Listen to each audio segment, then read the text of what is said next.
Banyak pengusaha atau teman-teman dalam mendirikan usahanya enaknya dalam bentuk UD, CV, atau KPT ya.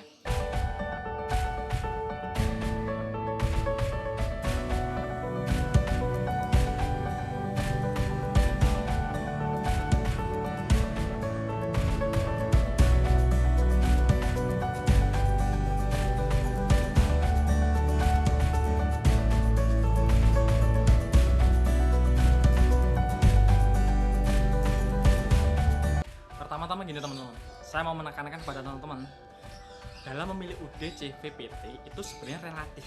Ada kelebihan dan juga ada kelemahan sendiri-sendiri. Ya, pertama-tama kita akan bahas UD dulu. Nah, jadi kelebihannya kalau teman-teman masih memakai UD atau nantinya memakai UD adalah ada dua kelebihan. Pertama adalah gini, teman-teman cocok memakai UD selama teman-teman omsetnya usahanya tidak melebihi di atas 4,8 M. Misalkan contoh masih 1 M, 2 M, tidak apa-apa, ini cocok sekali. Karena apa?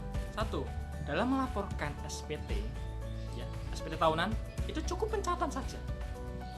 Ya, pencatatan saja. Yang kedua, dalam membayar tiap bulan itu juga lebih simpel. Mungkin 0,5% dari omset. Udah selesai. Gitu.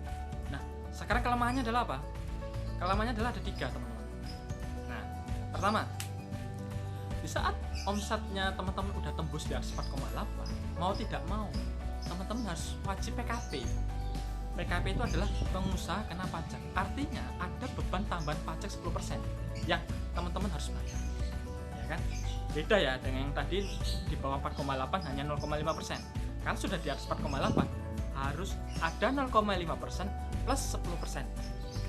Itu adalah pajak PPN. Yang kedua gini, dalam melaporkan SPT tahun, teman-teman tidak boleh melakukan yang namanya pencatatan seperti tadi. Yang di bawah 4,8 masih boleh memakai pencatatan, tapi kalau sudah di atas 4,8 tidak boleh. Harus melakukan pembuatan laporan keuangan atau pembukuan. Artinya, biaya-biaya yang ada hubungannya dengan nama teman-teman itu harus dimasukkan. Ya kan? Itu. Yang ketiga gini,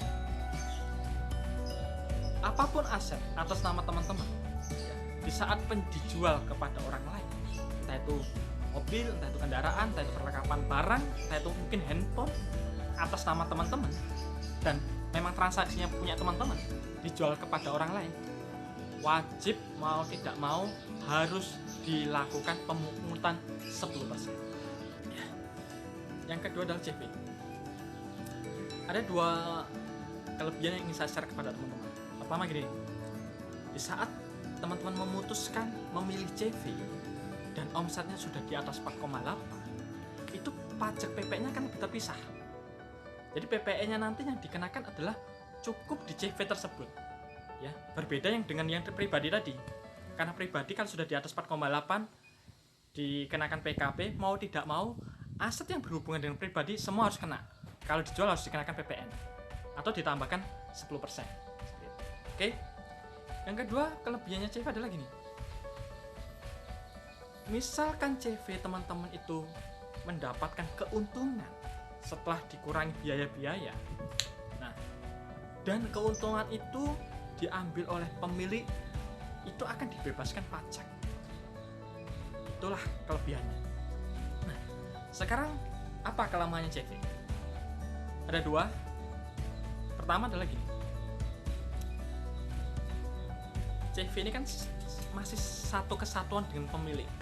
Di saat CV ini rugi, ya, otomatis pemilik ada pasif dan komanditer aktif itu mau tidak mau harus bertanggung jawab, ya kan? Dan itu juga akan berdampak kepada SPT pribadinya. Itu kelemahannya, ya. Yang kedua adalah di saat perusahaannya teman-teman membutuhkan investor seperti Bursa Efek Indonesia, itu tidak bisa. Teman-teman harus meningkatkan CV teman-teman menjadi PT. Yang ketiga adalah kalau teman-teman mendirikan dalam bentuk PT, ya kan? Kelebihannya adalah 1. Jika suatu saat ya perusahaannya PT teman-teman itu rugi, ya, dan teman-teman sebagai direktur ataupun komisaris, maka tidak akan berdampak pada SPT pribadi teman-teman. Ya, mungkin akan rugi sebesar modal yang akan teman-teman tanamkan di PT tersebut. Oke, berbeda dengan CV tadi. Kalau CV-nya rugi, maka ini akan berdampak pada SPT pribadinya teman-teman. Secara hukum ini sangat berpengaruh sekali. Nah, kelemahannya apa? Kalau teman-teman mendirikan PT, itu kebalikan dengan CV. Jadi kalau perusahaannya teman-teman itu mendapat keuntungan dan keuntungan ini diambil oleh pimpinan atau direksi ataupun komisaris, ya kan, itu akan dikenakan pajak 10% atau sampai 15%. Berbeda dengan yang CV tadi.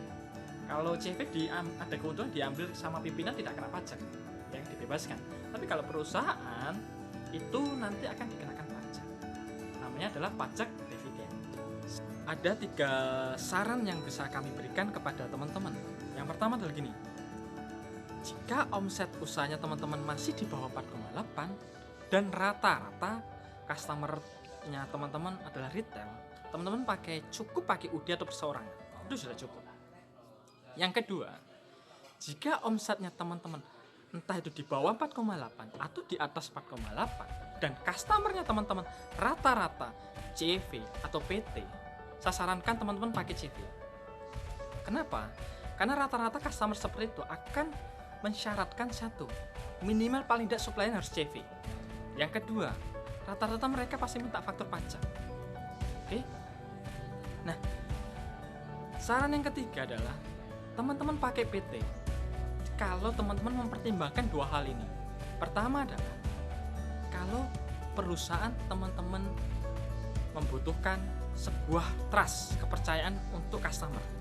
Karena rata-rata customer akan lebih percaya kalau misalkan mencari supplier yang PT daripada CV.